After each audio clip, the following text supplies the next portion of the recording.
Bismillahirrahmanirrahim. Assalamualaikum warahmatullahi wabarakatuh. Innal hamdalillah nahmaduhu wa nasta'inuhu wa nastaghfiruh wa na'udzu billahi min syururi anfusina wa sayyiati a'malina. May yahdihillahu fala mudilla lahu wa may yudlil fala hadiya lahu.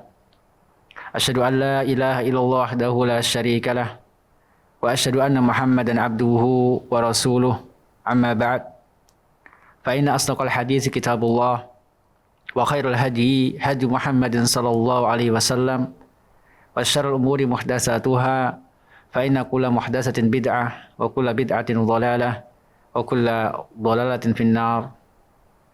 Ma'asyiral muslimin, para pemirsa Al-Furqan TV dan para pendengar Radio Al-Furqan, mudah-mudahan Allah Subhanahu wa taala merahmati kita semua. Pada siang yang cerah ini, marilah kita bersyukur kepada Allah Subhanahu wa taala atas segala nikmat-Nya. Baik nikmat iman, nikmat Islam, nikmat kesehatan, nikmat waktu luang, dan nikmat-nikmat yang lain yang tidak terhitung. Sehingga kita bisa berjumpa kembali melalui Al-Furqan TV atau melalui Radio Al-Furqan, yaitu dalam rangka mempelajari hadis-hadis Nabi sallallahu alaihi wasallam dari kitab Bahja Qulubil Abrar wa Qurratu Uyunil Akhyar fi Syarhi Jawami'i Al-Akhbar karya Syekh Abdurrahman As-Sa'di rahimahullahu taala. Dan kita sudah masuk pada hadis ke-16.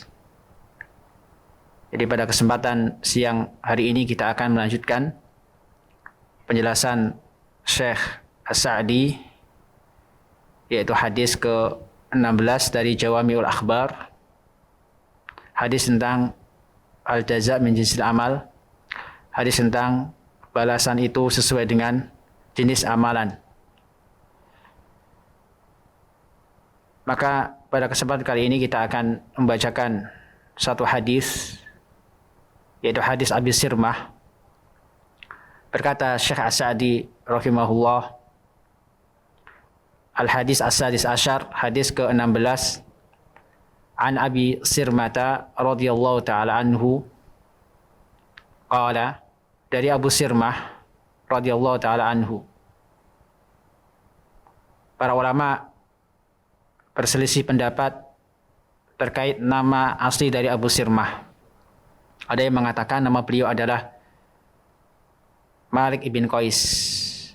Ada yang mengatakan nama beliau adalah Qais ibn Anas.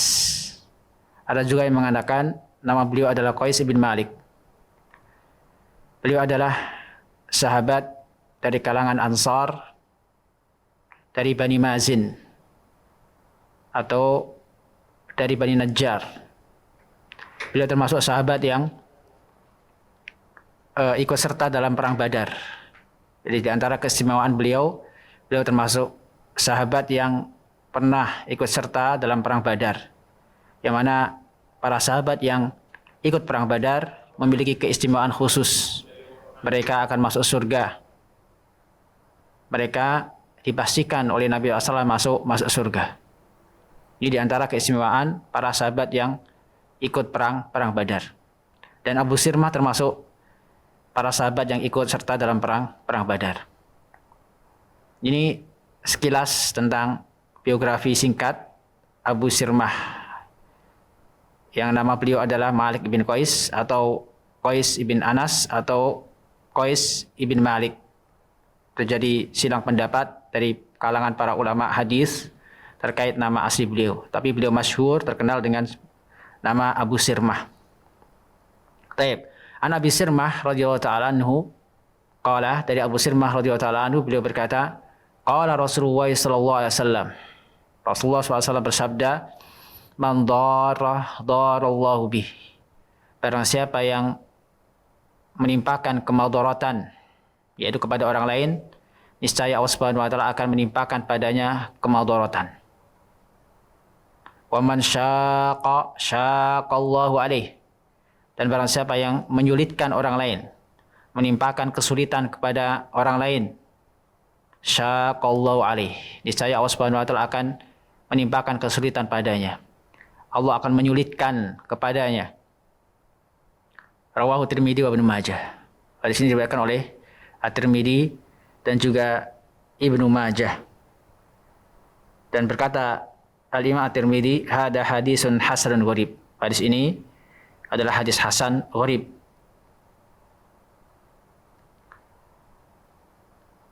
Kita lihat penjelasan Syekh As-Sa'di terkait hadis yang mulia ini. Qala Syekh Sa'di rahimahullah, berkata Syekh Sa'di rahimahullah, hadal haditsu dalla ala aslaini min usulis syariah. Hadis ini menunjukkan dua prinsip dari prinsip dasar syariat Islam. Apa dua prinsip itu? Kata beliau, ahaduhuma annal jaza min jinsil amal. Bahwasanya balasan itu sesuai dengan jenis amalan. Fil khairi wasyarri, dalam kebaikan maupun dalam keburukan. Maka barang siapa yang berbuat kebaikan, Allah Subhanahu wa taala pasti akan membalas perbuatan baik yang dia lakukan. Sebaliknya, barang siapa yang mengerjakan keburukan, Allah Subhanahu wa taala akan membalas keburukan yang dilakukan olehnya. Hal ini seperti firman Allah Subhanahu wa taala, "Wa may ya'mal mithqala dzarratin khairan yarah, wa may ya'mal mithqala dzarratin syarran yarah." Barang siapa yang berbuat kebaikan meskipun sekecil biji zarrah, niscaya dia akan melihatnya. Maksudnya dia akan melihat balasan dari Allah Subhanahu wa taala, ganjaran pahala dari Allah Subhanahu wa taala. Dan sebaliknya, wa may ya'mal mithqala dzarratin syarran yarah.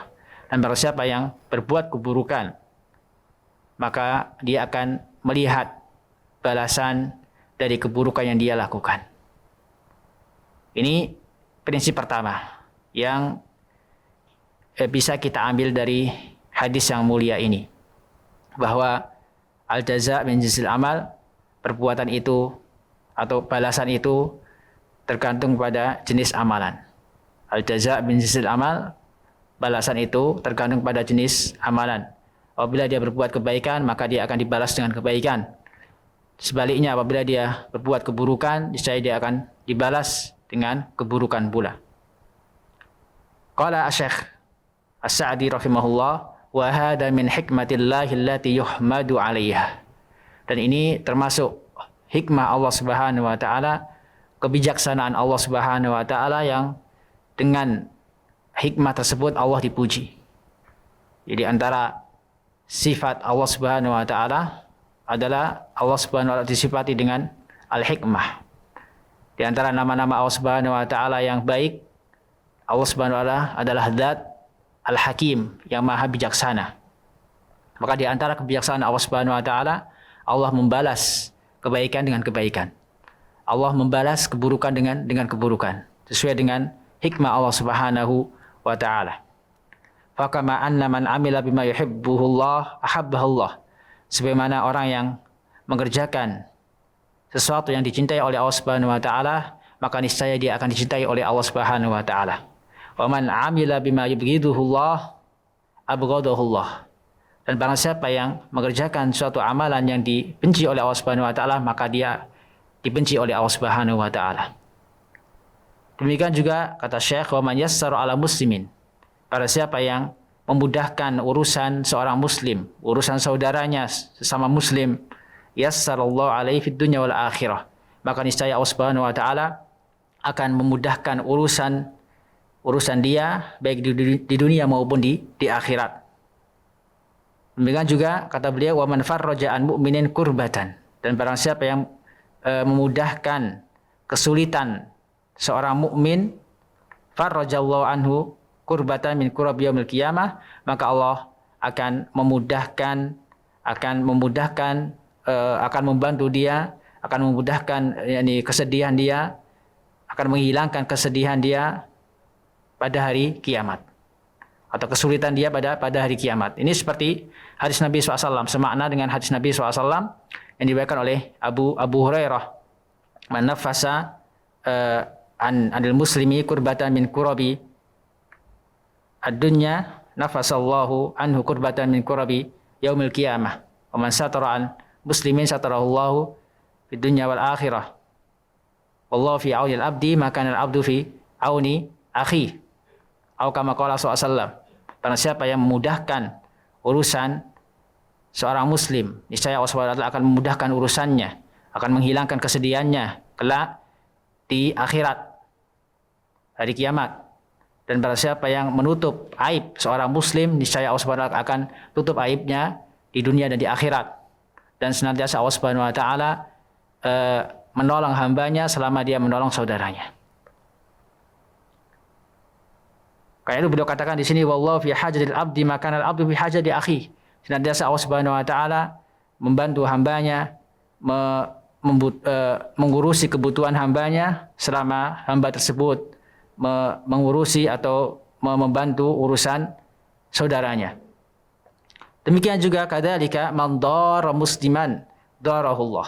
Kalau tadi berkaitan dengan amal kebaikan, Allah balas dengan kebaikan.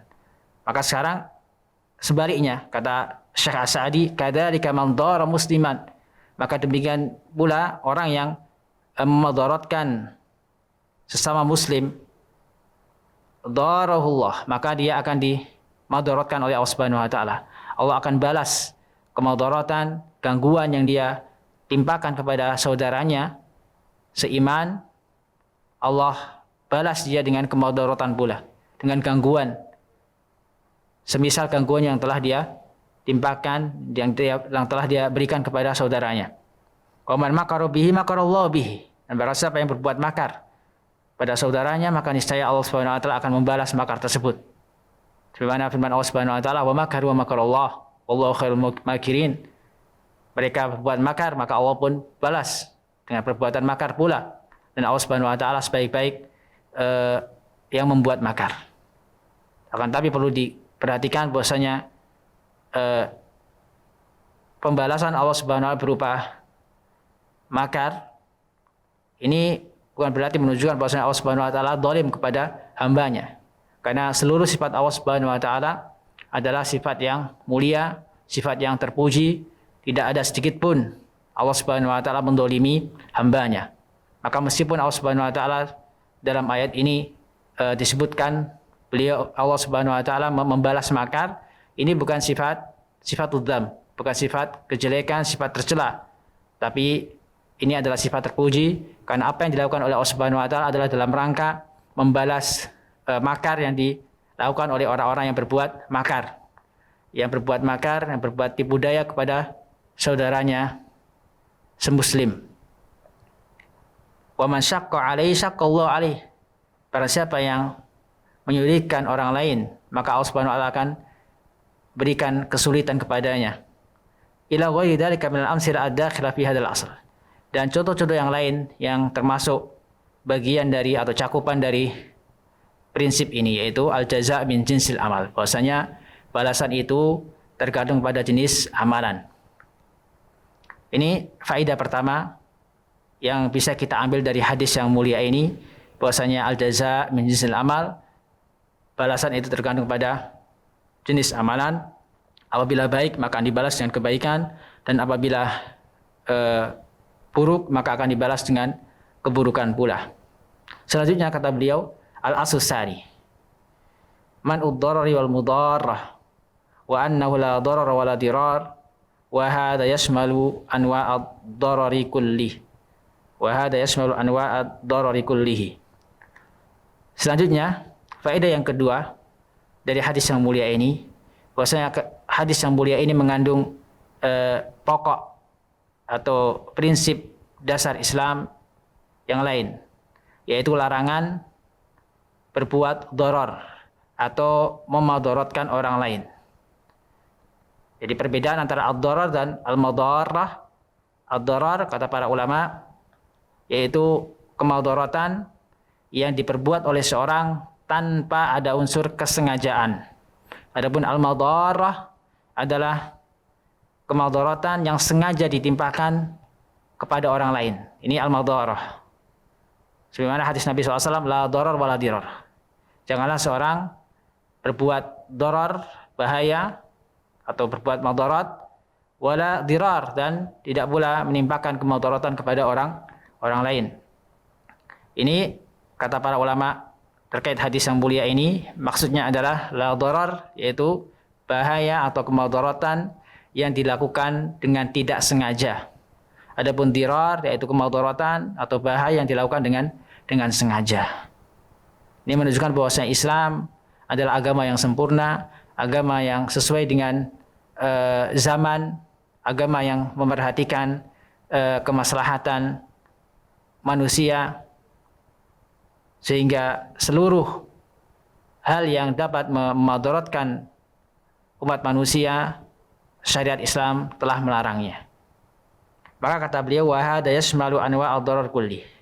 Dan hadis ini, yaitu la darar wala dirar, meliputi seluruh jenis kemudaratan, meliputi seluruh jenis kemudaratan, seluruh jenis bahaya, gangguan, itu dilarang oleh syariat Islam.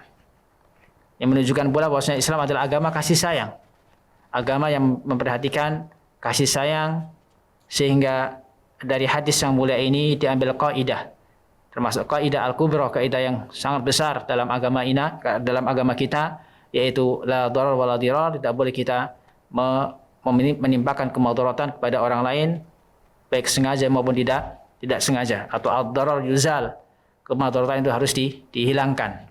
Ini di antara kaidah-kaidah Islam yang faedahnya adalah untuk menjaga kemaslahatan, kebaikan umat, dan menunjukkan pula bahwa Islam adalah rahmatan lil alamin. Selanjutnya beliau berkata, wad-dararu yarji'u ila ahadi amrain. Darar itu atau kemudaratan itu kembali kepada salah satu dari dua hal. Imma tafwitu maslahah, baik karena tafwitu maslahah, yaitu luputnya suatu kemaslahatan, au husulu madaratin biwajhin minal wujuh, atau terjadinya kemudaratan bagaimanapun bentuknya.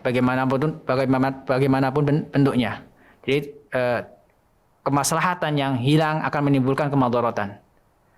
Demikian juga kemudaratan yang timbul ini akan memunculkan kemudaratan atau kerugian bagi orang lain. Ini dua perkara yang menimbulkan kemudaratan atau darar, baik karena luputnya suatu maslahat atau timbulnya suatu madarat, itu pasti akan terjadi kemudaratan. Ad-darar wal mustahiq la yahillu isaluhu wa amaluhu ma'an nas. Maka kemudaratan yang ditimpakan kepada orang yang tidak berhak mendapatkan kemudaratan tersebut, itu hukumnya tidak boleh, la yahil, tidak boleh ditimpakan, diperbuat kepada orang lain, kepada manusia atau kepada orang lain. Perkataan beliau ghairul mustahiq menunjukkan bahwasanya ada kemudaratan yang berhak ditimpakan oleh orang lain, yaitu sebagai balasan dari perbuatan dia. Contoh misalnya orang berbuat zina, maka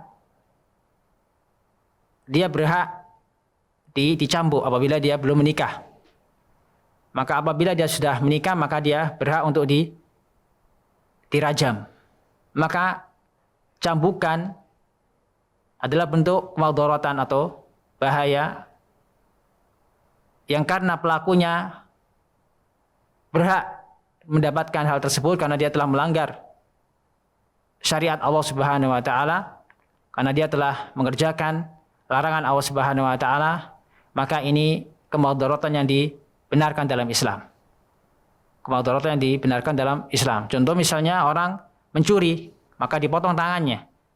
Maka ini juga bentuk kemudaratan, tapi kemudaratan yang dibenarkan. Kemudaratan yang hak, kemudaratan yang berhak ditimpakan kepada orang yang melakukan kesalahan. Ini kemudaratan yang dibenarkan dalam Islam. Maka sebaliknya, apabila kemudaratan itu ditimpakan kepada orang lain yang dia tidak mengerjakan pelanggaran dalam syariat Islam, maka ini adalah kemudaratan yang dimaksudkan dalam hadis la darar wala dirar atau hadis man darahullahu bihi.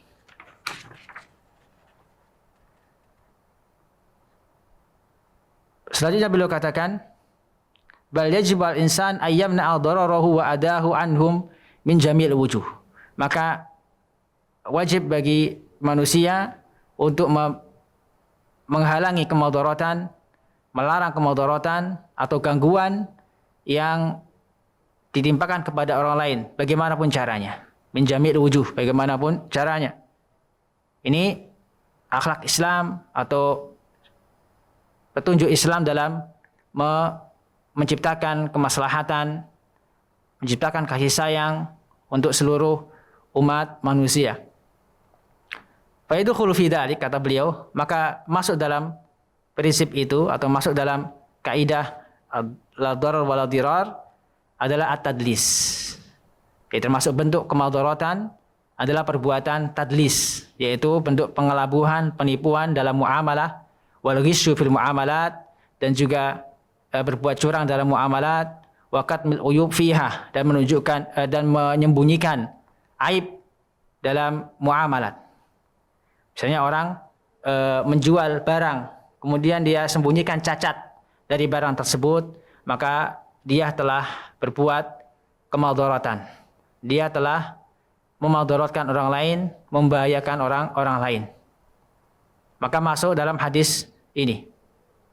Dan juga termasuk bentuk kemudaratan yang dilakukan oleh sebagian orang adalah wal makr wal khida' wan najas. Yaitu berbuat makar, berbuat tipu daya, menipu orang lain dan melakukan perbuatan najas. Najas itu orang yang tidak niat untuk membeli atau menjual barang, kemudian dia merusak hubungan antara penjual maupun pembeli. Yaitu tatkala misalnya pembeli membeli sesuatu, kemudian dia masuk, dia ikut-ikut dan dia ikut menawar sesuatu yang mungkin melebihi tawaran dari si pembeli tersebut, melebihi tawaran dari pembeli tanpa maksud untuk membeli barang, hanya untuk mengompor-kompori si pembeli tadi agar dia menaikkan barang, agar dia menaikkan harga yang telah diminta oleh penjual. Atau bisa jadi dia sudah sekongkol dengan penjual. Dia sudah sekongkol dengan penjual, apabila datang si pembeli, maka hendaknya dia kompor-kompori, hendaknya dia masuk, kemudian pura-pura menawar, sehingga si pembeli tersebut menaikkan harga atau tawarannya, sehingga barang tersebut terjual. Ini termasuk bentuk najas.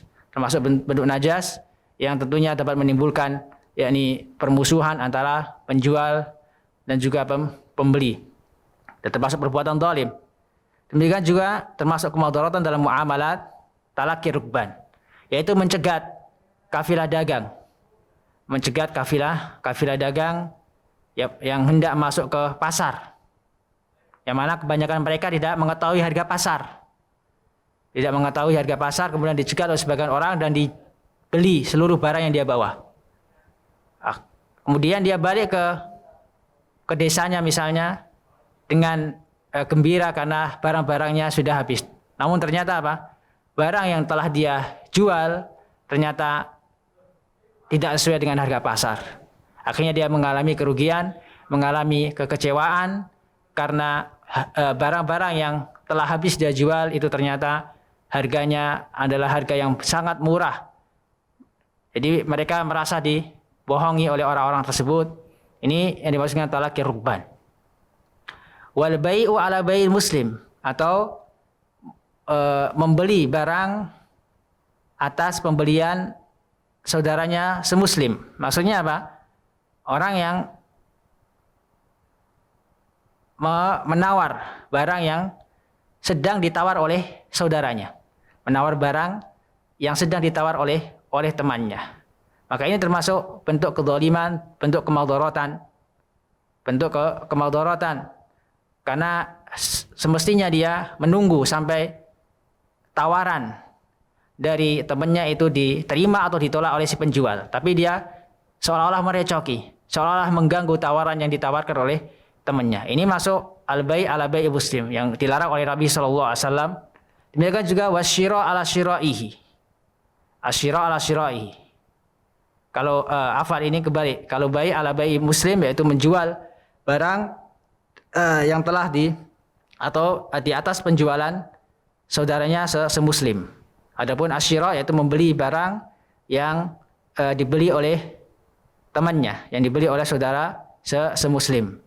Jadi sebelum terjadi deal, belum terjadi kesepakatan, dia datang dengan menawarkan harga yang lebih sehingga orang tersebut yang ingin membeli barang tersebut tidak jadi membeli karena datangnya tawaran yang lebih mahal, maka akhirnya timbul kekecewaan, timbul bahkan permusuhan antara penjual maupun pembeli. Ini adalah bentuk-bentuk muamalah yang dilarang oleh Nabi Shallallahu Alaihi Wasallam karena dapat memunculkan kemudaratan, permusuhan, pertikaian antara sesama Muslim.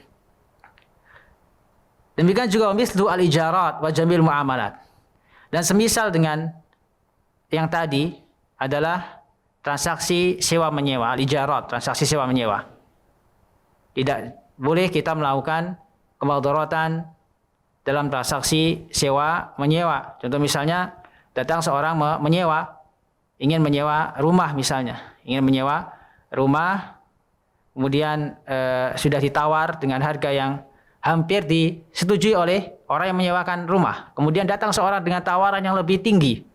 Sebelum si penyewa rumah menyepakati atau menolak tawaran tersebut. Kemudian datang dia seolah-olah menandingi tawaran yang akan dia tawarkan kepada si penyewa rumah. Maka ini juga termasuk perbuatan yang dilarang oleh syariat Islam yang mana dapat menimbulkan permusuhan, pertikaian antara sesama muslim. Wa jamil muamalat, begitu juga seluruh muamalat tidak boleh kita berbuat zalim dengan menimpakan keburukan kepada orang lain. Wal khidbati ala khidbati akhi, demikian juga dalam masalah khidbah, masalah melamar. Seorang datang melamar perempuan yang mana dia masih dipertimbangkan oleh wali perempuan tersebut atau perempuan tersebut masih belum memberikan jawaban apakah menerima tawaran lamaran laki-laki tersebut ataukah menolak. Kemudian datang temannya melamar perempuan tersebut padahal lamaran yang pertama belum dijawab. Ini termasuk perbuatan yang tercela pula. Tapi kalau dia sudah ditolak atau si laki-laki sudah nikah dengan perempuan yang lain karena lama menunggu jawaban, maka tidak mengapa datang orang kedua untuk melamar si perempuan tersebut. Tapi kalau masih dalam proses belum diterima maupun dia belum menolak lamaran laki-laki tersebut, maka tidak boleh orang lain masuk untuk melamar perempuan tersebut. Ini dalam perkara lamaran atau khidbah. Demikian juga dalam masalah wa khidbatul wadhaif allati fiha ahlun qaimun biha. Demikian juga dalam masalah pekerjaan, melamar pekerjaan yang mana seorang mungkin ahli dalam bidang tertentu, dia sedang melamar dan masih diproses oleh kantor. Kemudian datang orang lain masuk sehingga menimbulkan orang yang lagi diproses tadi ditolak dari pekerjaan tersebut. Padahal dia punya kapasitas, punya kemampuan, dia ahli dalam bidang tersebut. Faqulu hadza minal madhar al-manhi anha, maka seluruh misal tersebut termasuk bentuk kemudaratan yang dilarang oleh agama Islam. Wa kullu muamalatin min hadzal naw, dan setiap muamalah itu termasuk pada jenis ini. Wajib dilihat sisi madarat atau tidaknya. Fa innallaha la yubarik fiha, karena Allah Subhanahu wa taala tidak akan memberikan keberkahan dari muamalah yang dihasilkan dari hasil memadaratkan orang lain, dari perbuatan zalim. Niscaya Allah Subhanahu wa taala tidak memberkahi muamalah dia. Kenapa? Li'annahu man dara musliman darahullah. Karena orang yang berbuat madarat kepada orang lain, niscaya Allah Subhanahu wa taala akan menimpakan kemudaratan kepadanya. Wa man darahullah tarahhala anhul khair. Dan barang siapa yang dimadaratkan oleh Allah Subhanahu wa taala, ditimpakan oleh Allah Subhanahu wa taala dengan kemadaratan, maka akan hilang darinya kebaikan. Wa tawajja ilaihi syarr, maka dia akan tertimpa keburukan. Wa dzalika bima kasabat yadahu, yang demikian itu karena sebab ulahnya sendiri, karena sebab perbuatannya sendiri. Ini dampak dari perbuatan zalim atau kemadaratan yang ditimpakan kepada orang lain. Al jaza min jinsil amal, balasan itu tergantung kepada jenis amalan. Barang siapa yang berbuat keburukan, maka dia akan dibalas oleh Allah Subhanahu wa taala dengan keburukan pula. Selanjutnya beliau katakan wa yadkhulu fi dzalika madaratus syarik li syarikihi. Maka masuk dalam bentuk kemadaratan yang dilakukan oleh asyarik, orang yang berserikat dalam muamalah dengan orang lain, melakukan kemadaratan kepada temannya, kepada syarikatnya, wal jarihi, dan juga kemadaratan yang dilakukan oleh tetangga kepada tetangganya. Kita berikan contoh madaratus syarik li syarikihi. Contoh misalnya dalam akad mudharabah, akad bagi hasil. Akad bagi hasil atau mudharabah termasuk syarikah, termasuk akad syarikah. Karena barang yang dimiliki itu adalah milik bersama, bukan milik individu. Maka tidak boleh salah satu dari orang tersebut tidak boleh memberikan kemadaratan, merugikan teman serikatnya. Contoh misalnya dia sebagai pelaksana, bukan sebagai pemodal, sebagai pelaksana. Kemudian dia membelanjakan harta dari si pemodal dengan cara zalim. Maksudnya dia memakan sebagian modal yang diberikan oleh si pemodal. Maka ini termasuk kemadaratan, kemadaratan atau kezaliman yang dia lakukan kepada syariknya, kepada teman serikatnya. Ini termasuk perbuatan yang dilarang oleh Allah Subhanahu wa taala. Maka hendaknya dia amanah, dia sebagai pelaksana, hendaknya dia amanah sesuai dengan yang disepakati oleh pemberi modal. Misalnya sudah sepakat kalau untung maka dibagi sekian persen untuk pemodal dan sekian persen untuk pelaksana. Maka nggak boleh dia mengambil atau melakukan korupsi atau mengambil bagian si pemodal tanpa izinnya. Ini termasuk bentuk kezaliman, kemadaratan yang dilakukan oleh syarik li syarikihi, atau seorang teman serikat kepada teman serikatnya. Demikian juga kemadaratan yang dilakukan oleh tetangga kepada tetangganya, ini juga dilarang dalam syariat Islam. Baik biqaulin aw fi'lin, baik dengan perbuatan, baik dengan ucapan maupun dengan perbuatan. Hatta innahu la yahillu lahu ayyuhdisa bimilkihi ma yudirru bijarihi. Sampai-sampai tidak halal seorang menimpakan kemadaratan, yang mana dia menimpakan kemadaratan tersebut berasal dari miliknya, sesuatu yang dia miliki namun bisa menimbulkan kemudaratan bagi orang lain. Ini pun dilarang oleh syariat Islam, yang dapat menyebabkan kemudaratan kepada tetangganya. Contoh misalnya orang memiliki kebun di depan rumahnya, kemudian tatkala dia menyiram air ke tanamannya, tanaman yang berada di atas tanahnya milik sendiri, tanah dia sendiri, bukan tanah orang lain. Akan tapi air yang dia siramkan kepada tanaman miliknya sendiri itu ternyata memadaratkan tetangganya, sehingga tanah milik tetangganya menjadi banjir atau jadi becek, sehingga mengganggu tetangganya. Ini termasuk bentuk kemadaratan meskipun untuk dirinya, meskipun dia mengira bahwasanya hal itu tidak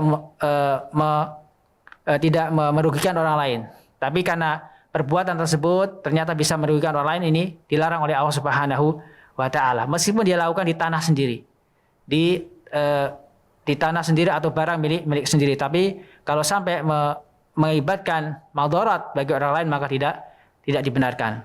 Sebagaimana sabda Nabi SAW, la darar wa la dirar, yang mana mencakup kemadaratan baik dilakukan dengan sengaja maupun dilakukan dengan tidak sengaja. Fadlan an mubasharatil idrar bihi, maka lebih-lebih perbuatan madarat yang dilakukan dengan sengaja. Ini tentunya lebih bahaya, lebih besar dosanya, lebih besar apa? Balasannya pula. Selanjutnya, ma'asyiral muslimin rahimani wa rahimakumullah, para pemirsa dan juga para pendengar TV Al-Furqan maupun Radio Al-Furqan dimanapun antum berada, mudah-mudahan Allah Subhanahu wa taala merahmati kita semua. Selanjutnya, Syekh As-Sa'di melanjutkan, wa yadkhulu fi dzalika mudaratul gharim li gharimihi, dan termasuk bentuk kemadaratan yaitu kemadaratan yang dilakukan oleh orang yang berhutang kepada orang yang menghutangi. Wa sa'yu fil muamalat allati tadurru bi gharibihi, dan segala perbuatan dia dalam setiap muamalat yang dapat menyebabkan kemadaratan kepada orang yang memberikan pinjaman kepadanya atau hutang kepadanya. Hatta inna la yahillu lahu ay yatasaddaq wa yatruk ma wajaba alaihi min ad-dain illa bi iddi gharimihi. Bahkan tidak boleh, tidak halal baginya bersedekah, mengeluarkan, membelanjakan uang, memberikan sedekah kepada orang lain tanpa izin orang yang memberikan dia hutang. Karena apa? Karena dia berkewajiban untuk membayar hutangnya terlebih dahulu. Membayar hutangnya terlebih dahulu, karena kewajiban orang yang berhutang adalah membayar jika sudah datang tempo atau sudah sampai tempo pembayarannya atau sudah sampai waktu pembayaran, maka dia wajib membayar hutangnya. Atau boleh dia mensegerakan dalam membayar hutang kalau sudah memiliki uang. Maka tidak boleh dia membelanjakan uangnya sebelum dia membayar hutang. Atau bahkan digunakan untuk sedekah. Digunakan untuk sedekah tanpa izin dari orang yang menghutangi uang kepadanya. Aw yarhanu mawjudati ahad ghurama'i dunal baqin, atau mungkin dia melakukan rohan, yaitu menggadaikan barangnya kepada sebagian orang yang menghutanginya, dan dia tidak menggadaikan barangnya kepada sebagian yang lain. Misalnya orang memiliki hutang yang banyak, dia berhutang kepada si A, si B, si C, dan si D. Tapi kepada si A dan si B dia beri jaminan. Tapi kepada si C dan si D tidak memberikan jaminan. Misalnya dia berikan jaminan kepada si A dan si B dengan menaruh kendaraannya kepada si A dan si B. Kalau dia tidak bisa melunasi dalam jangka waktu tertentu, maka boleh atau berhak bagi keduanya untuk mengambil kendaraan tersebut. Tapi tidak pada si C dan si D. Ini termasuk bentuk kemadaratan pula. Au yakif, atau bahkan dia mewakafkan harta yang bukan miliknya, harta pinjaman dia wakafkan. Ini waliyadzubillah, ini termasuk kerusakan, termasuk kedzaliman. Au yu'tiqa ma yudiru bi gharimihi, atau dia memerdekakan budak, yaitu yang dapat menimbulkan kemadaratan pada orang yang menghutanginya. Misalnya dia menggunakan uang hutangnya untuk memerdekakan budak. Padahal apa? Semestinya dia membayar hutangnya terlebih dahulu. Karena bisa saja orang yang menghutanginya sedang membutuhkan uang, sehingga apabila dia tidak membayar, maka dia telah mendolimi orang yang telah menghutanginya. Ini kalau dia mampu untuk membayar, maka kata Rasulullah SAW, matlul ghani dzulmun. Orang yang sudah mampu membayar hutang, kemudian dia mengulur pembayaran hutang, maka dia telah berbuat zalim. Aw yunfiqu aktsara minal lazim bi ghairi idnih, Atau mungkin dia membelanjakan hartanya dengan pembelanjaan yang boros tanpa izin gharimnya, yaitu orang yang menghutanginya. Misalnya dia sudah mampu membayar, tapi dia gunakan untuk keperluan yang lain, keperluan yang tidak mendesak. Keperluan yang tidak mendesak, bukan kebutuhan primer. Bukan kebutuhan primer. Dia sudah tahu bahwasanya dia punya hutang, tapi uang yang dia miliki bukannya untuk membayar hutang, tapi untuk membeli barang yang mungkin belum dia butuhkan. Ini termasuk bentuk kemudaratan dari orang yang berhutang kepada orang yang menghutangi. Selanjutnya beliau melanjutkan, wa kadzalika ad-dirar fil wasaya. Demikian juga memberikan kemudaratan, menimpakan kemudaratan dalam masalah wasiat. Dalam masalah wasiat. Jadi dalam urusan wasiat pun kita dilarang oleh Allah Subhanahu wa taala untuk memudaratkan orang lain, memudaratkan ahli waris. Ini dalam urusan wasiat. Kama qala ta'ala min ba'di wasiyatin yusa biha audain ghairu mudharin. Jadi setelah Allah Subhanahu wa taala menyebutkan bagian suami, bagian istri, bagian saudara seibu, baik laki-laki maupun perempuan, Allah Subhanahu mengakhiri ayat tersebut, ayat surat An-Nisa ayat ke-12 dengan firman-Nya min ba'di wasiyatin yusa biha audain. Bahwasanya warisan itu dibagi setelah wasiat dipenuhi.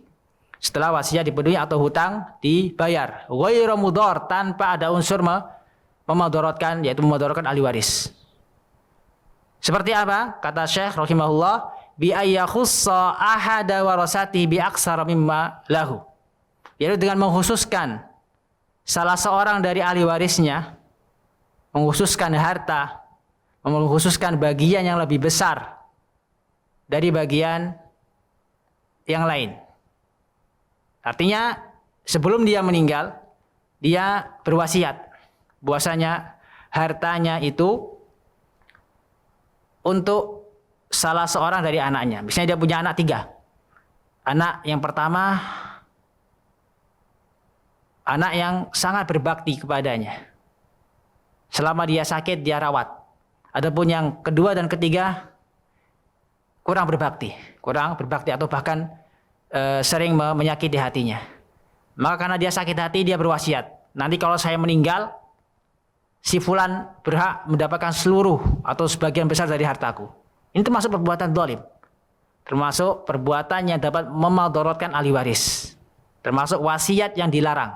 Wasiat yang dilarang karena dapat memudaratkan, dapat menyebabkan permusuhan antar ahli waris nantinya. Adapun dua anaknya yang kurang berbakti, itu adalah tugasnya untuk mendidik. Tugasnya untuk mendidik kedua anaknya yang belum bisa berbakti kepadanya.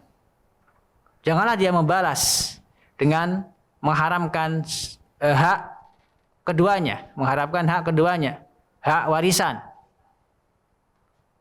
Atau termasuk bentuk kemudaratan yang kusul waris, yaitu mengurangi hak warisan sebagian ahli warisnya, dikurangi. Au yusili ghairi warisi bi qasdil idrar, atau bahkan dia mewasiatkan untuk orang lain selain ahli warisnya dengan maksud untuk memudaratkan ahli warisnya. Karena mungkin sakit hati dengan anak-anaknya, akhirnya dia haramkan, dia berwasiat, saya kalau meninggal harta saya jangan dibagikan kepada anak-anak saya, untuk si fulan saja. Untuk si fulan saja, yaitu orang yang misalnya orang yang merawat dia selama dia sakit karena sakit hati. Ini termasuk wasiat yang dilarang. Ini dalam masalah warisan, dalam masalah wasiat. Selanjutnya, di antara bentuk kemudaratan, kata Syekh, wa kadzalika la yahillu idrar az-zawj bi zawjatihi min wujuhin katsirah. Demikian pula tidak boleh seorang suami memudaratkan istrinya dengan bentuk kemudaratan, dengan berbagai bentuk, berbagai macam kemudaratan. Imma ayadulaha dulman litaftadiya minhu, baik dengan cara menyusahkan istrinya dengan cara zalim agar istri tersebut menebus atau mengembalikan hartanya, mengembalikan maharnya, alias minta khulu. Karena perempuan apabila ingin berpisah dari suaminya dan suami tidak mau mentalak, si perempuan boleh berpisah dari suaminya dengan cara mengembalikan mahar. Nah, apabila si suami dengan sengaja mendolimi istrinya dengan harapan maharnya balik, dengan harapan si istri minta cerai dengan cara khulu. Kalau khulu dari pihak istri, kalau talak dari pihak suami, maka ini dilarang dalam Islam. Kata Allah Subhanahu wa ta'ala, wala ta'dhuluhunna litadhhabu biba'di ma ataytumuhunna. Dan janganlah kalian memberatkan, menyusahkan mereka, yaitu istri-istri, dengan harapan mereka menebus diri mereka, yaitu dengan mengembalikan mahar. Ini dilarang dalam Islam. Au yuraji'aha liqasdil idrar, atau seorang suami berniat rujuk kepada istrinya dengan maksud idrar, dengan maksud memadaratkan istri tersebut. Bukan bermaksud untuk mempertahankan rumah tangga, untuk menjalin hubungan baik kepada istrinya, tapi bermaksud untuk mendolimi istrinya. Misalnya dia rujuk kepada istrinya setelah dicerai, kemudian dia rujuk kembali dengan maksud ingin memperkerjakan istrinya, disuruh bekerja, kemudian dia enak-enakan di rumah. Ini termasuk apa? Termasuk bentuk kemadharatan. Bentuk kemadharatan yang ditimpakan oleh suami kepada istrinya yang dilarang oleh Islam. Kata Allah Subhanahu wa ta'ala, wala tumsikuhunna dirara li ta'tadu. Janganlah engkau rujuk kepada mereka, mempertahankan istri dengan maksud untuk mendolimi mereka. Aw yamil ila ihda zawjatayhi mailan yudirru bil ukhra.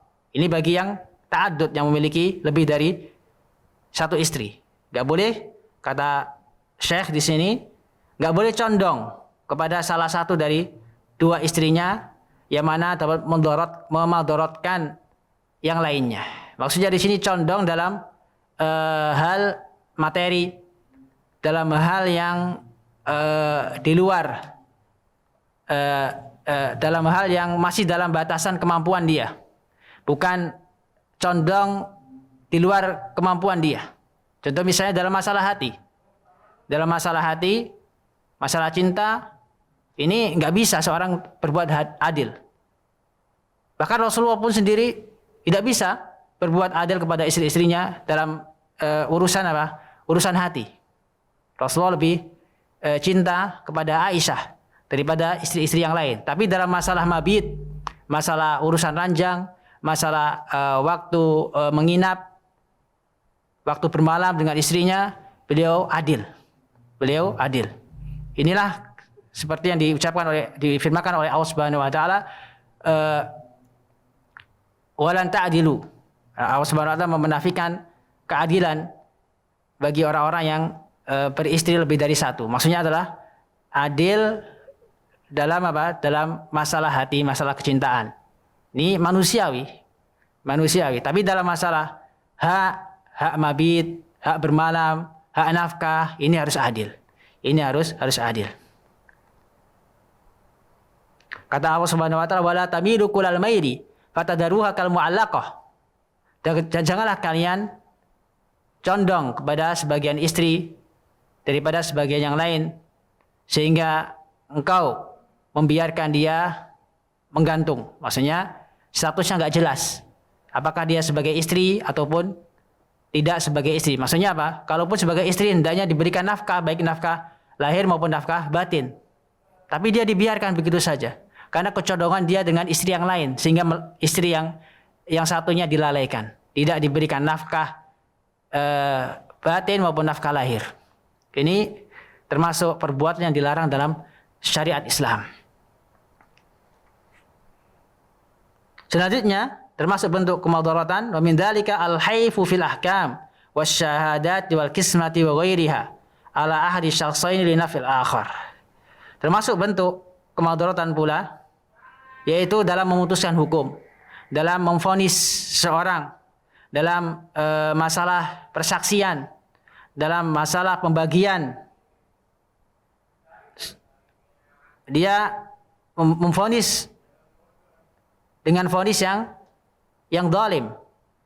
Dia memvonis, menghukum seorang yang dia tidak pantas mendapatkan hukuman tersebut, atau dia bersaksi dengan persaksian yang palsu, atau dia membagi hak orang lain dengan cara yang tidak adil dalam rangka memberikan manfaat kepada orang lain dan mengurangi hak yang lainnya. Ini perlu diperhatikan kepada para pemimpin, orang-orang yang dikasih oleh Allah Subhanahu wa taala amanat untuk mengayomi masyarakat. Hendaknya dia berbuat adil, jangan sampai mendolimi orang lain, mendolimi rakyatnya, mendolimi masyarakatnya. Begitu juga orang yang diminta persaksian, hendaknya dia bersaksi dengan adil. Faqulu hadza dakhilun fil mudharah. Maka seluruhnya ini masuk ke dalam kemudaratan, baik dalam memutuskan hukum, hendaknya dia memutuskan dengan cara yang adil, jangan sampai memudaratkan orang lain dalam masalah persaksian, dalam masalah pembagian hak. Ini jangan sampai menimbulkan kemudaratan sehingga dia dengan hati-hati membagi atau membagi hak orang lain dengan cara yang adil. Wa fa'ilu mustahiqul lil uqubah. Maka pelakunya yang melakukan kemudaratan dalam masalah ini berhak mendapatkan hukuman. Wa ayyudarallahu bihi, dan Allah Subhanahu akan memberikan kemudaratan kepadanya. Selanjutnya beliau katakan, wa asaddu min dzalika al-waqi'atu fin nas indal wulati wal umara'i li ghairihim bi uqubatin aw akhdhi malihi aw man'i min haqqin huwa lah fa inna man amila hadzal amal fa innahu bagin falyatawaqqa al-uqubat al-ajilata wal ajilah. Dan yang lebih parah dari ini, seorang memfitnah orang lain atau mengurangi hak orang lain indal wulati wal umara, yaitu memfitnah orang lain di hadapan para penguasa, di hadapan para penguasa, sehingga dia mendapatkan hukuman dari penguasa tersebut karena sebab fitnah atau tuduhan yang tidak dia lakukan, atau dengan sebab tuduhan tersebut hak yang harus dia dapat, yang harus dia peroleh dari penguasa tersebut akhirnya ditahan. Ini termasuk bentuk kemudaratan yang sangat dibenci oleh Islam, sehingga pelakunya berhak mendapatkan hukuman baik di dunia maupun di akhirat. Berhak mendapatkan balasan dari Allah baik di dunia maupun di akhirat. Wa min hadha, dan termasuk dari bentuk kemudaratan pula, yaitu yang terkandung dalam larangan Nabi SAW, ayyurada mumridun ala musihin, yaitu hendaknya orang yang sakit itu tidak dicampur, tidak digabungkan, tidak mendekat dengan orang yang sakit, yang sehat. Ini termasuk bentuk kemudaratan. Meskipun penularan itu terjadi karena kehendak Allah Subhanahu wa taala, karena takdir Allah Subhanahu wa taala. Akan tapi dalam rangka menjaga atau melakukan penjagaan diri atau mimbabi sadid dara'i, maka Nabi SAW memerintahkan umatnya yang sakit agar tidak bercampur atau mendekati orang yang sehat, sehingga orang yang sehat tertular penyakit gara-gara dia mendekat kepada orang tersebut. Karena sebagian penyakit ada yang memiliki sifat menular, sehingga Nabi SAW memperingatkan sebagian orang yang terkena penyakit menular, jangan sampai dia berkumpul dengan orang lain sehingga ditakutkan terjadinya penularan. Tentunya atas izin Allah Subhanahu wa taala. Ini karena di situ terdapat unsur kemudaratan. Dilarang karena di situ terdapat unsur kemudaratan bagi orang lain. Wa kadzalika nahyul judama wa nahwihim an mukhalatatin nas. Masih dalam kaitannya dalam masalah ini, yaitu larangan orang yang sakit mendekat kepada orang yang sehat. Contohnya adalah orang yang terkena penyakit judam. terkena penyakit kulit, penyakit gatal-gatal atau penyakit lepra yang termasuk penyakit yang sangat cepat penularannya, sehingga Nabi SAW melarang orang yang terkena penyakit judam mendekat orang yang sehat. Karena Nabi SAW kepada orang yang sehat, firra minal majdum firaraka minal asad. Larilah engkau dari orang yang terkena penyakit judam sebagaimana engkau lari ketika melihat singa. Wa hada wa ghairu dakhil fi qouli ta'ala. Karena perbuatan tersebut termasuk perbuatan yang dilarang oleh Allah Subhanahu wa taala sebagaimana firman Allah Subhanahu wa taala, walladzina yu'dunal mu'minina wal mu'minati bighairi maktasabu faqad ihtamalu buhtanan wa isman mubina. Dan orang-orang yang mencelakai orang-orang mukmin dan orang-orang mukminah, orang-orang mukmin baik dari laki-laki maupun perempuan, bighairi maktasabu, dengan perbuatan yang tidak mereka kerjakan, faqad ihtamalu buhtanan wa isman mubina, maka dia akan tertimpa atau mendapatkan balasan telah menanggung perbuatan dosa, perbuatan dusta dan perbuatan dosa yang nyata. Ini balasan bagi orang-orang yang mengganggu orang lain, mengganggu orang-orang yang beriman baik dari kalangan laki-laki maupun kalangan perempuan. Demikian juga Nabi SAW melarang wanaha an tarwi'il muslim. Nabi SAW melarang untuk mengagetkan sesama muslim, atau istilah sekarang ngeprank orang lain, mengganggu orang lain dengan cara mengaget-ngagetkan atau bikin video, memasang kamera sembunyi-sembunyi, kemudian dia mengagetkan orang lain dengan bagaimanapun bentuknya, sehingga orang tersebut menjadi takut, menjadi sedih, bahkan menangis karena ulahnya. Ini termasuk bentuk bentuk kemadaratan yang dilarang dalam Islam. Kata Nabi SAW, la yahilu lil muslimin ay yurawwi'a musliman. Tidak halal bagi seorang muslim mengagetkan muslim yang lain. Tidak halal bagi seorang muslim mengagetkan muslim yang lain. Seperti yang dilakukan oleh sebagian saudara kita sekarang yang lagi viral, yaitu ngeprank. Yang waliyadzubillah mereka mencari uang dengan cara seperti itu. Dengan cara seperti itu dimasukkan ke YouTube, kemudian dapat bayaran dari YouTube dari hasil ngeprank orang, mengagetkan orang lain. Ini dilarang dalam Islam. Walau ala wajhil mizah, walau ala wajhil mazhi, meskipun tujuannya untuk bercanda saja atau nggak serius, cuma bergurau saja. Ini nggak boleh dalam Islam. Termasuk dalam hadis ini, man darra darahullah. Barang siapa yang berbuat madarat, maka Allah Subhanahu akan menimpakan kemadaratan baginya.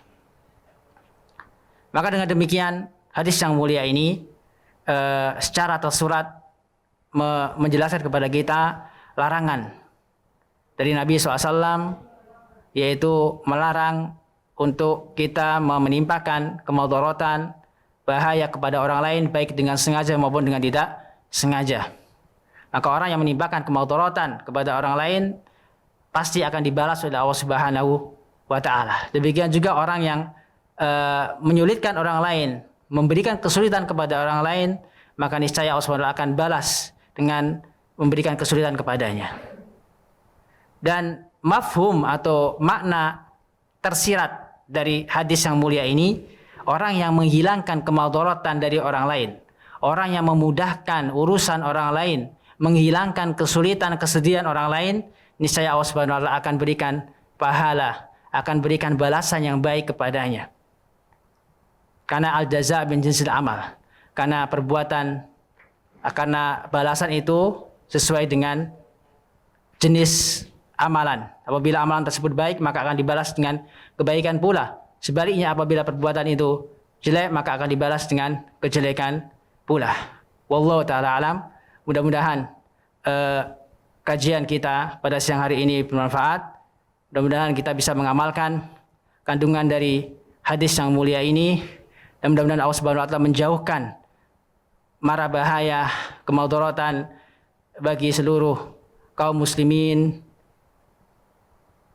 baik di Indonesia maupun di seluruh dunia. Wallahu taala alam. Wa sallallahu nabiyana Muhammadin wa ala alihi wasallam. Allahumma fa'alna bima 'allamtana wa 'allimna ma yanfa'una wa zidna ilman. Wassalamualaikum warahmatullahi wabarakatuh.